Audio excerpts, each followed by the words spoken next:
오늘 함께 보실 하나님의 말씀은 베드로전서 3장 1절에서 7절 말씀입니다. 베드로전서 3장 1절에서 7절 말씀입니다. 여러분하고 저와 함께 교독하겠습니다. 제가 먼저 봉독하겠습니다. 아내들아, 이와 같이 자기 남편에게 순종하라. 이는 혹 말씀을 순종하지 않는 자라도 말로 말미암지 않고 그 아내의 행실로 말미암아 구원을 받게 하려 함이니, 너희의 두려워하며 정결한 행실을 봄이라. 너희의 단장은 머리를 꾸미고 금을 차고 아름다운 옷을 입는 외모로 하지 말고 오직 마음에 숨은 사람을 온유하고 안정한 심령에 썩지 아니할 것으로 하라. 이는 하나님 앞에 값진 것이니라.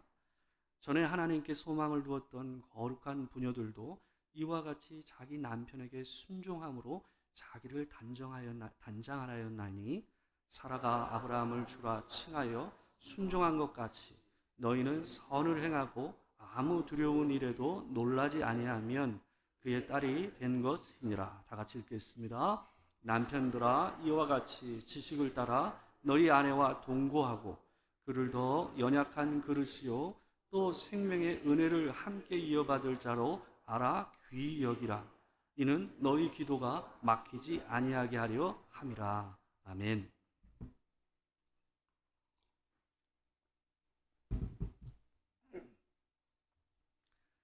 우리 오늘은 베드로전서 3장 1절에서 7절 말씀을 가지고 순종과 존중이라는 제목으로 하나님의 말씀을 전하도록 하겠습니다.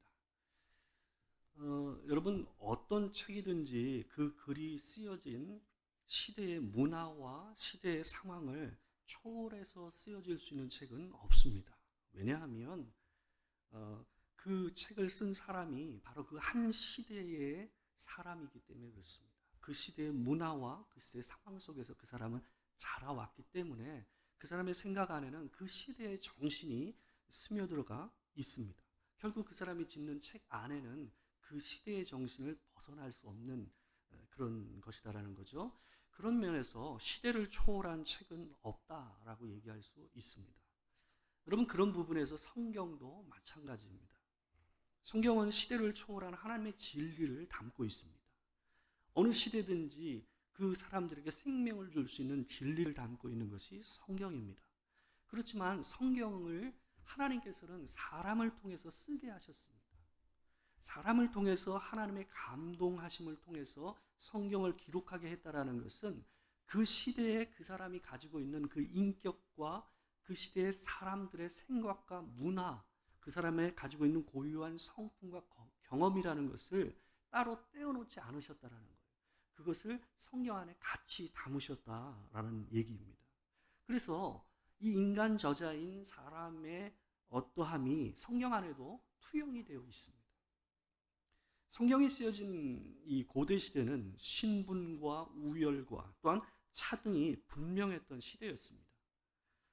여러분, 문명이 발전하면서 이 인종과 성별과 신분과 관계된 이런 사람들 안에 있는 그 모든 것을 초월한 평등한 가치, 인간 본연의 평등한 가치를 존중하는 법과 제도가 마련이 되어 갔습니다. 여러분, 그렇지만 고대 시대는 그렇지가 않습니다. 고대 시대 때는 그 모든 것들이 분명하게 법과 제도 안에서 얘기가 되긴 하지만, 그러나 그 안에는 뚜렷한 차등과 분별, 이 차별이 있었습니다. 여러분, 베드로는 베드로전서를 통해서 이 소아시아에 있는 성도들, 특별히 누군가의 밑에서 눌려 있으면서 이 부당한 대우를, 부당한 상황 가운데서 고난을 받고 있는 성도들에게 이 편지를 쓰고 있습니다. 그들에게 그리스도의 발자취를 따라서 선으로 악을 이기라라는 이 권면을 하기 위해서 쓴 책이 바로 이 베드로 전서입니다. 여러분, 베드로의 이 권면은 크게 4가지 영역에 속한 사람들을 향하고 있습니다. 첫 번째는 바로 우리가 이미 봤던 이 그리스도인들을 고운 눈으로 바라보지 않았던 그 당시의 왕과 총독, 그리고 그 당시에 있었던 제도에 대한 성도들의 이 부당한 상황 가운데 당하는 이 고난 중에서 성도들이 어떻게 서야 될지에 대해서 권면하는 내용이었습니다. 두 번째는 악한 주인 밑에서 이유도 없이 매를 맞으면서 생활을 해야만 했던 이 종으로서 이 예수를 믿고 있었던 그리스도인들을 향한 권면이었습니다. 세 번째는 바로 오늘 우리가 함께 볼 말씀 가운데 있는 내용인데요. 믿지 않는 남편 밑에서 이 신흥 종교에 빠지는 이상한 여자 취급받으면서 신앙생활을 해야만 했던 바로 믿는 그리스도인 여성들을 향한 권면입니다.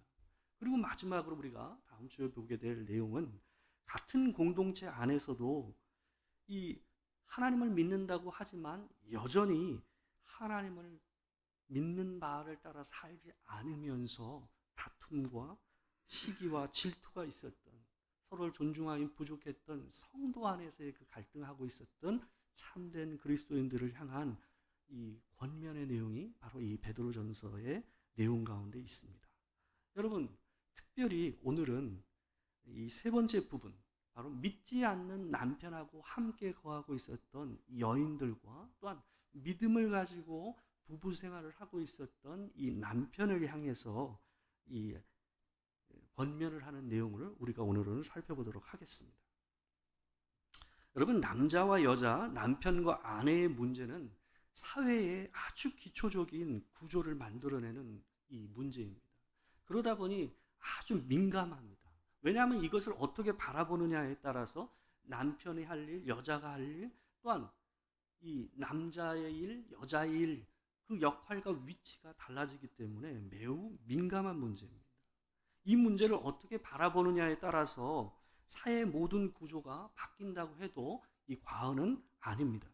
그래서 여성의 인권이 굉장히 많이 발전돼 있고 예전에 비하면 많이 올라와 있는 이 현대 사회 안에서도 어떤 문제냐 하면 이 바로 남녀의 문제와 부부 사이의 문제는 굉장히 큰 이슈이자 이 뜨거운 감자 중에 하나입니다. 여러분, 우리가 살고 있는 시대는 남자가 할 일, 여자가 할 일, 남자다움과 여자다움을 말하는 것 자체가 이 남녀 차별을 의미하는 시대입니다. 어떠세요? 이 시대는 그렇습니다. 여러분, 저는 이 생각이 틀리지 않다고 저는 생각합니다. 너무 과하게 남자가 할 일과 여자가 할 일을 나누고 또 여자의 특성과 남자의 특성을 강조하는 것은 자칫하면 이 성차별을 낳을 가능성이 높습니다. 여러분, 회사 안에 있는 인사권을 쥐고 있는 어떤 사람이 남자와 여자, 남자가 할 일과 여자 할 일을 나누는 생각이 강하다고 생각해 보세요. 그렇게 되다 보면 자연스럽게 어떤 경우가 있을까요? 여자 직원을 채용하는 것과 승진하는 일에 있어서 그것이 달라질 가능성, 무게를 둘 가능성이 달라지지 않겠습니까? 그러다 보면 자연스럽게 불이익이 갈 가능성이 높겠죠. 여러분, 그러나 문제는 이런 관점에서 보게 되면 오늘 본문 안에도 어떤 표현이 많냐면 성차별적인 표현들이 많이 있습니다. 성경은 우리 현대의 관점에서 보게 되면 성차별적인 언어들이 많이 포함하고 있습니다.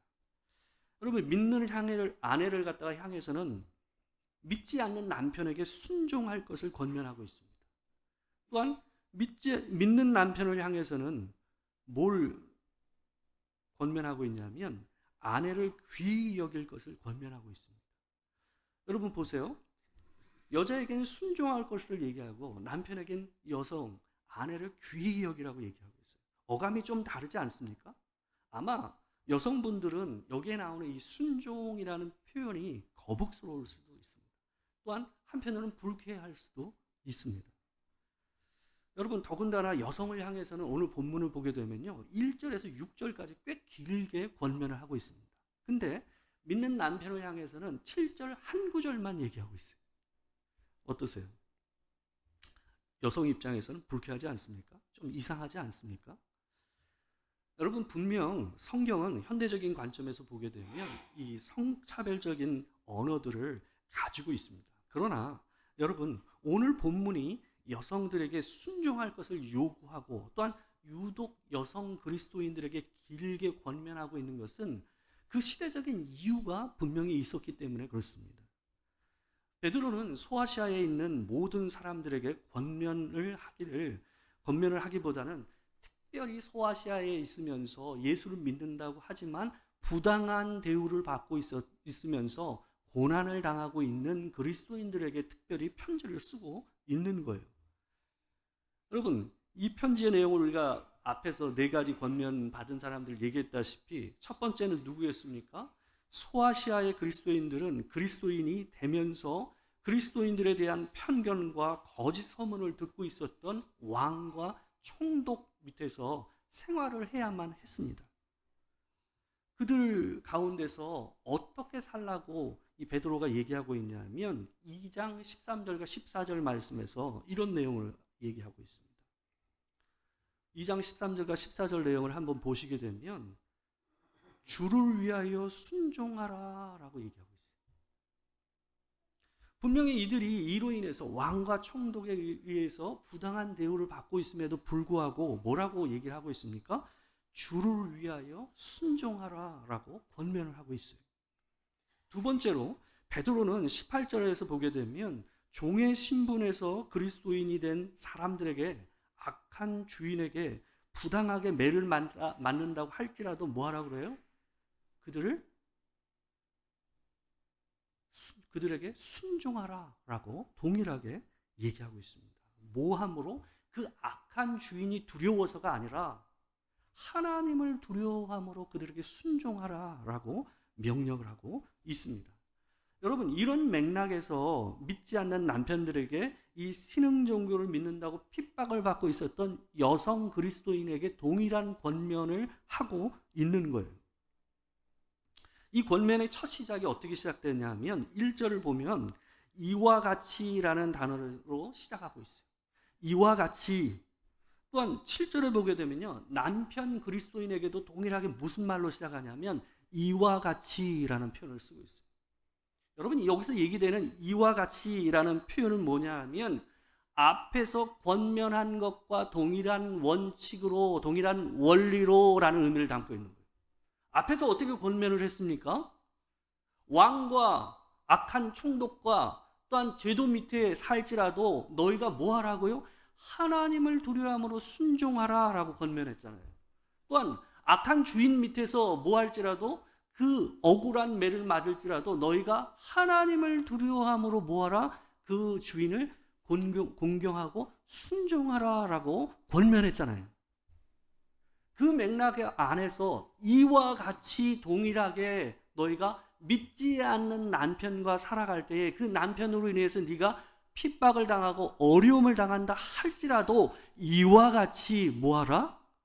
하나님 앞에 순종하라 라고 오늘 권면을 하고 있는 거예요.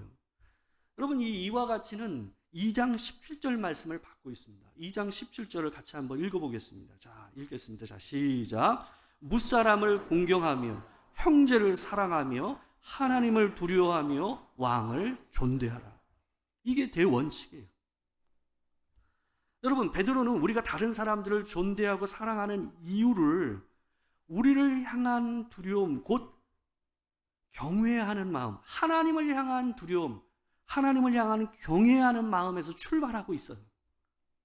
여러분, 왕과 총독이 두려워서 우리가 순종하는 게 아니에요. 또한 악한 주인이 두려워서 그들에게 순종하는 것이 아니에요. 우리가 하나님 앞에서 그분을 경외하고 두려워하는 마음을 무엇으로 표현하는 거예요? 우리에게 두신 위에 있는 자들을 섬기고 그들에게 순종하는 마음으로 우리가 뭐 하는 거예요? 하나님 앞에서 예배하는 모습을 보여주는 거예요. 그것을 하나님께서 뭐로 받아들이신다라는 거예요?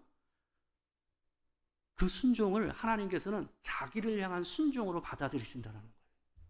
그것을 예배로 받아들이신다라는 거예요. 여러분, 그것이 하나님께서 우리에게 주시는 대원칙이에요.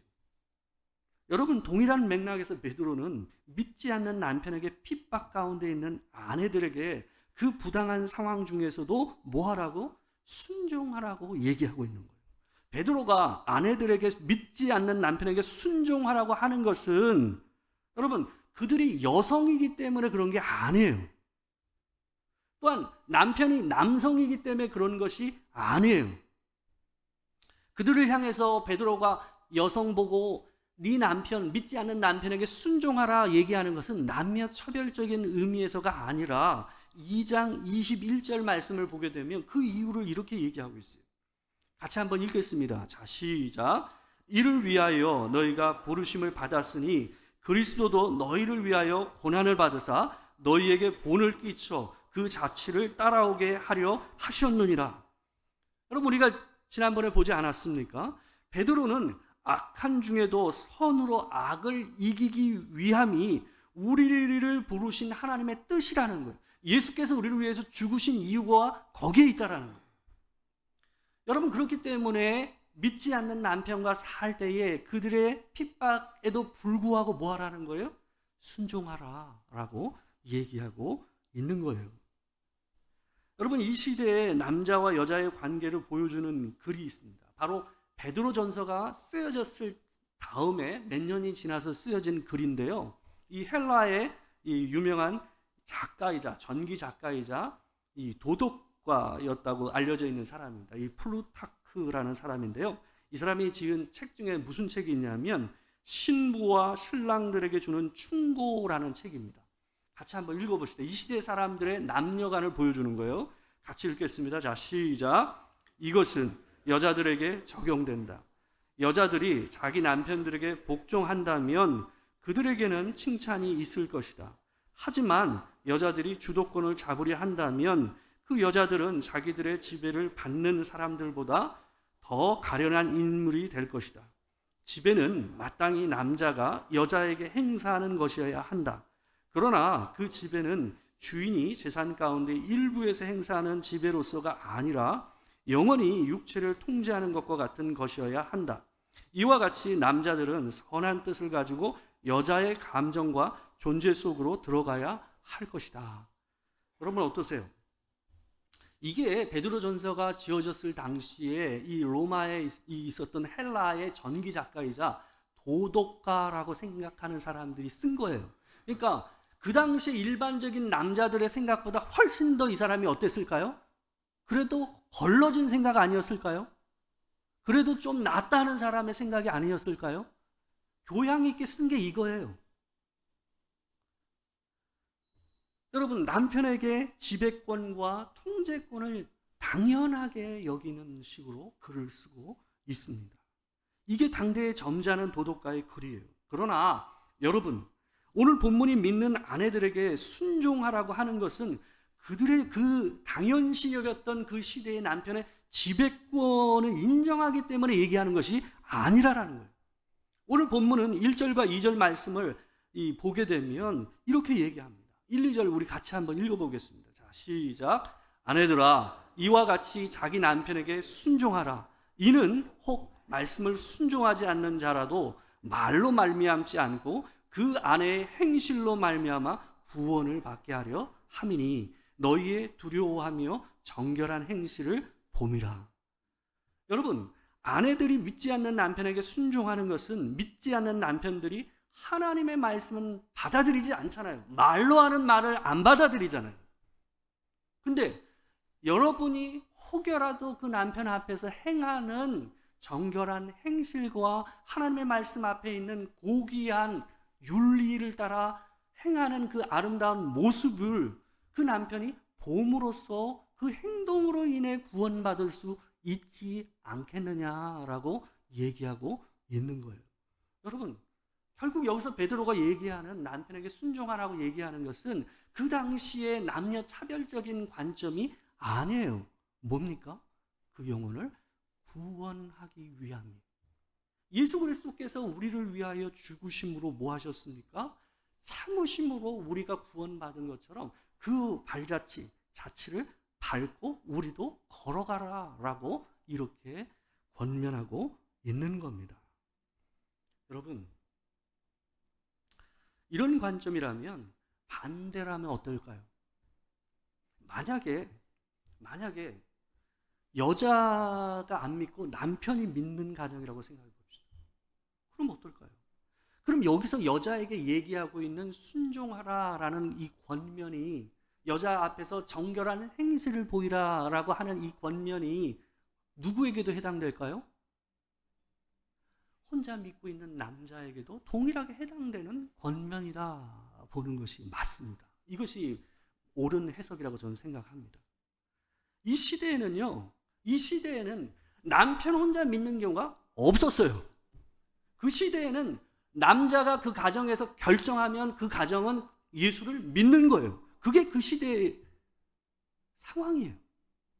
부족 사회에서 족장이 결정하면 그 부족 전체가 그것을 따라야 되는 것처럼 이 시대에는 가장인 남편이 결정하면 그 자녀와 아내는 당연히 예수를 믿게 되어 있었어요.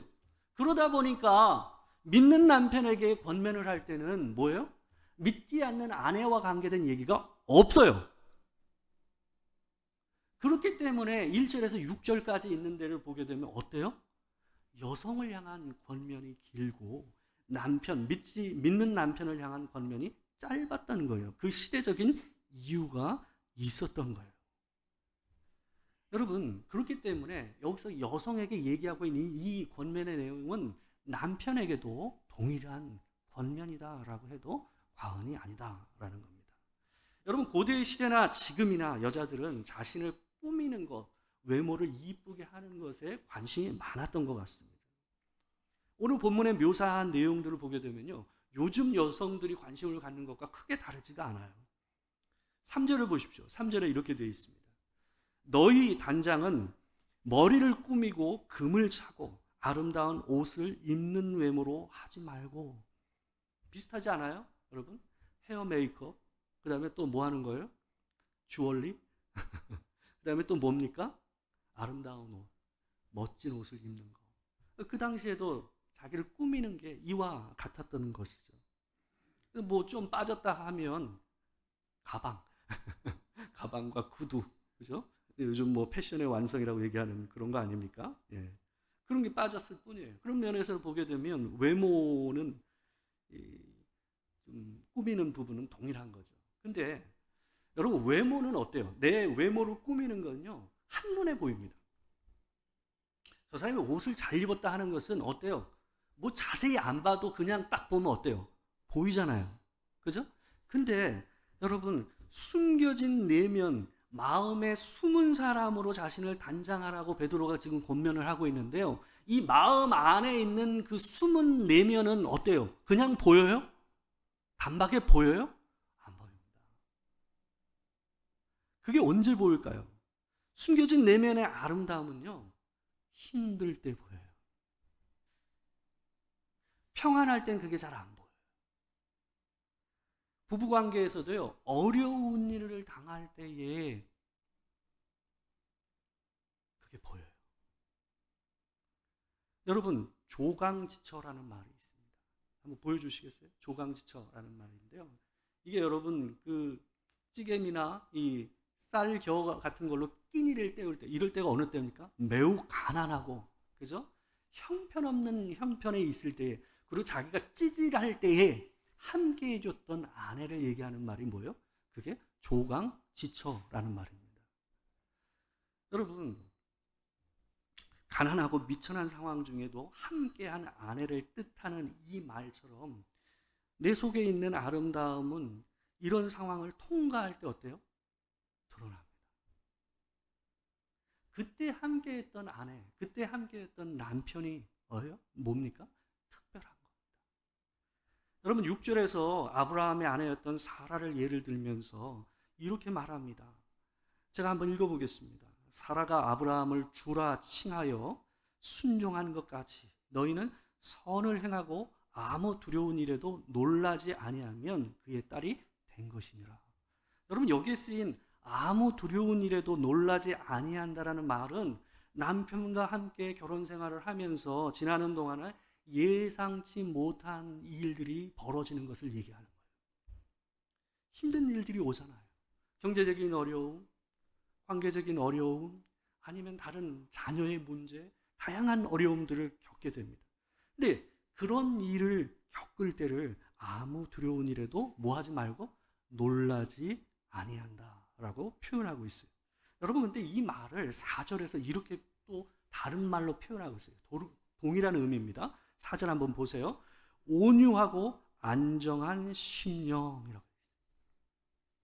여러분, 힘든 일을 당했을 때에 온유하고 안정한 심령으로 그것을 받아들인다는 건 이런 거예요. 온유하다라는 것은 그 일에 대해서 분노하고 불쾌하게 여기지 않는 거예요.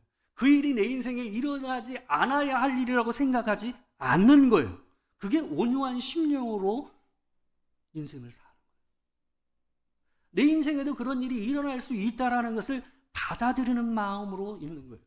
또한 안정한이라는 말은 본래 의미는 조용한이라는 의미를 가지고 있어요. 그래서 이 NIV 성경을 같은 경우는 quiet라고 번역을 해놨어요. 여러분, 내가 말이죠, 내 인생에서 당하는 일이 내 인생에서 일어나지 않아야 될 일이라고 생각하면요, 내 내면이 굉장히 시끄러워집니다. 그렇지 않습니까? 이 일을 내가 왜 겪어야 돼? 왜 이 사람과 내가 같이 살면서 이런 일을 겪어야 돼? 라는 생각이 들면요, 속에서 별의별 생각이 다 들면서 속이 시끄럽기 시작합니다. 근데 그 일을 하나님 앞에서 온유한 심령과 안정한 삶의 태도를 통해서 받아들이게 되면 내 내면 안에서 그 시끄러운 소리가 없어져요. 여러분, 그런 감정 상태로 함께 배우자와 걸어가는 것, 그것이 순종한다라는 의미의 말 안에 들어가 있는 거예요. 여러분, 이 표현은 예수님께서 자신을 표현하신 것과 굉장히 비슷합니다. 마태복음 11장 29절을 보게 되면요, 예수님께서 자기 자신을 이렇게 표현하셨어요. 같이 한번 읽겠습니다. 자, 시작. 나는 마음이 온유하고 겸손하니 나의 멍에를 메고 내게 배우라. 그리하면 너희 마음이 쉼을 얻으리니. 여러분, 자기를 뭐라고 얘기하십니까? 온유하고 겸손하니. 예수님께서는 자기에게 하나님께서 주시는 그 삶을 어떻게 하셨어요? 받아들이셨어요. 분노하지 않으시고 그것을 받아들이셨어요. 여러분, 이사야 53장 7절을 보시게 되면요, 십자가를 지신 예수님을 이렇게 표현합니다. 한번 읽어볼까요? 자, 시작. 그가 곤욕을 당하여 괴로울 때에도 그의 입을 열지 아니하였으며 마치 도수장으로 끌려가는 어린 양과 털 깎는 자 앞에서 잠잠한 양같이 그의 입을 열지 아니하였도다. 여러분, 예수님이 어떻게 하셨다고요? 그의 입을 열지 아니하였으며, 또한 뭐라고요? 잠잠한 양같이. 이게 온유하고 안정한 심령과 동일한 의미를 가지고 있는 말입니다. 여러분, 이런 측면에서 보면요, 여기에 표현된 온유하고 안정한 심령이란 예수님의 마음이에요. 그분의 마음이에요. 두려움 중에도 흔들리지 않고 온유하고 안정한 심령으로, 조용한 마음으로 하나님 앞에 서서 그 배우자와 함께 하는 것, 그것을 오늘 본문에서는 온유하고 안정한 심령이라고 얘기하고 있는 거예요. 여러분, 베드로는 이것을 하나님 앞에서 값지다라고 표현하고 있습니다. 4절에 쓰인 이 값지다라는 표현은요, 원래 헬라어에서는요, 부정적인 의미를 담고 있는 단어예요. 사치스럽다라는 말. 앞에 우리가 얘기했잖아요. 뭘로 꾸민다 그랬어요? 헤어 메이크업. 또한 뭐요? 주얼리, 그 다음에 아름다운 옷으로 자기를 화려하게 단장하는 거예요. 그때 쓰이는 말이 여기에 값지다라는 표현이에요. 근데 일부러 베드로가 거기에 쓰이는 이 사치스럽다라는 말을 어디다 쓰고 있어요? 내면의 숨은 아름다움으로 자기를 꾸미는, 단장하는 자들을 향해서 뭐라고 쓰고 있어요? 그 모습이 하나님 앞에서 값지다라고 표현하고 있어요. 화려한 아름다움으로 하나님 앞에서 그것이 보인다라는 거예요. 예수 그리스도의 마음으로 온유하고 안정한 심령으로 하나님 앞에서 부부 생활을 하고 일상을 살아가는 그리스도인의 모습이 하나님 앞에서 어떻다고요? 사치스럽게 보일 만큼 명품을 거친 사람과 같이 화려하고 아름답다라고 예수님께서, 하나님께서 우리에게 말씀하고 계신 겁니다. 여러분, 이런 옷은 이 세상에 없어요. 이런 주얼리는 이 세상에 없습니다. 여러분, 부부가 서로 힘들고 어려울 때 온유하고 안정한 심령으로 함께 있어주는 것은 값을 매길 수가 없는 아름다운 일입니다. 여러분, 그런 남편이 되십시오. 여러분, 그런 아내가 되십시오. 주께서 그런 여러분들을 아름답다고 얘기해 주실 것으로 믿습니다. 여러분, 근데요, 이런 마음으로 살기가 쉽지 않아요. 그죠? 쉽지 않아요. 근데 저를 보니까요, 이런 마음을 제일 방해하는 말이 뭔지 아세요? 지는 이라는 말. 이게 하려고 하면요, 마음 안에 뭐가 올라와요? 지는. 그때는 자기라고 얘기가 안 나와요. 지는.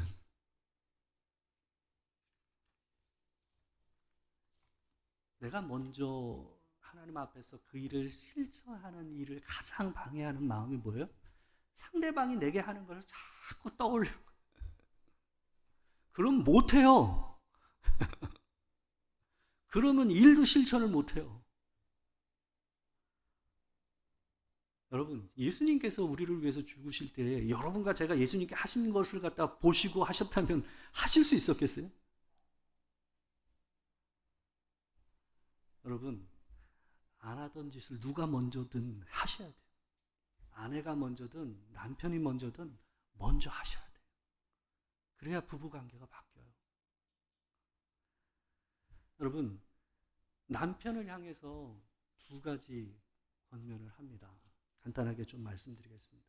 첫째는 뭐라고 권면을 하냐면 지식을 따라 너희 아내와 동거하라고 권면을 하고 있어요. 여기에 쓰이는 지식을 따라라는 표현은 무슨 말이냐 하면 아내를 사려 깊이 이해하는 것을 말하는 거예요. 그 사람의 성품, 그 사람의 감정, 그 미묘한 이 마음들을 이해하고 인정하는 것을 여기서는 지식에 따라 동거한다라고 표현하고 있는 거예요. 사람마다 독특함이 있잖아요. 그것을 이해하고 받아들이는 거예요. 모순되는 것을 지적하기보다는 그것을 수용하는 자세를 갖는 거예요. 두 번째는 또 하나 뭘 권면하냐면 아내를 귀히 여기라라고 권면하고 있어요. 귀히 여기라. 여기에 쓰이는 이 귀히 여긴다는 말은요, 존중하라라는 말이에요. 존중하라. respect. 영어 성경에는 그렇게 번역을 했어요. 존중하라.